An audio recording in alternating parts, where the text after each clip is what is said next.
ഞാൻ ചോദിക്കുന്നത് പിണറായി വിജയനുള്ള ഗുണങ്ങൾ എന്താ? സംഘടനാ പാഠമുണ്ടോ? എനിക്കറിയില്ല.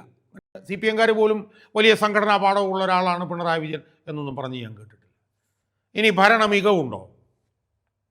എന്ത് ഭരണ മികവാണ് പിണറായി വിജയൻ്റെ നമുക്ക് ആട്രിബ്യൂട്ട് ചെയ്യാൻ കഴിഞ്ഞത്? 2016 VS അച്യുതാനന്ദനെ കാണിച്ച് തെരഞ്ഞെടുപ്പിൽ ജയിച്ചു. 2021 കോവിഡും കിറ്റും പെൻഷനും കാണിച്ച് തെരഞ്ഞെടുപ്പിൽ ജയിച്ചു. ഇതല്ലാതെ എന്ത് സംഘടനാ മികവാണ് അദ്ദേഹത്തിനുള്ളത്? 18 വർഷക്കാലം 4 ടേം പാർട്ടി സംസ്ഥാന സെക്രട്ടറി ആയിട്ടിരുന്നു. പാർട്ടി തകർന്ന് അടിയുകയല്ലേ ആ കാലഘട്ടത്തിൽ ചെയ്തത്? 2006 മുതൽ ലാവലിംഗ് കേസിൽ പ്രതിയായിരുന്നില്ലേ പാർട്ടി സെക്രട്ടറി ആയിട്ടുള്ള പിണറായി വിജയൻ? അതിനുശേഷം സ്വർണ്ണ കള്ളക്കടത്ത്, ഡോളർ കള്ളക്കടത്ത്, എത്ര എത്ര എത്ര എത്ര അഴിമതി ആരോപണങ്ങളാണ് ഇയാളെക്കുറിച്ചിട്ട് നമ്മൾ കേട്ടതുകൊണ്ട് എന്ത് ഭരണ പാരമ്പര്യമാണ്, ഭരണ നിപുണതയാണ് ഇയാൾക്കുള്ളത്? അയാളൊരു കമ്മ്യൂണിക്കേറ്ററാണോ? എനിക്കറിയില്ല.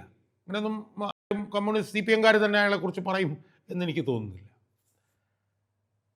അപ്പം അങ്ങനെ ഒരു ഭരണ മികവും ഇല്ലാത്ത, ഒരു സംഘടനാ പാഠവും ഇല്ലാത്ത, ഏതാണ്ട് 80 വയസ്സ് കഴിഞ്ഞ ഈ മനുഷ്യൻ എന്തിനാണ് അടുത്ത തവണ ജയിക്കുന്നത് എന്നത് എനിക്കതിനെക്കുറിച്ച് എത്ര ആലോചിച്ചിട്ടും മനസ്സിലാവുന്നു. ഞാൻ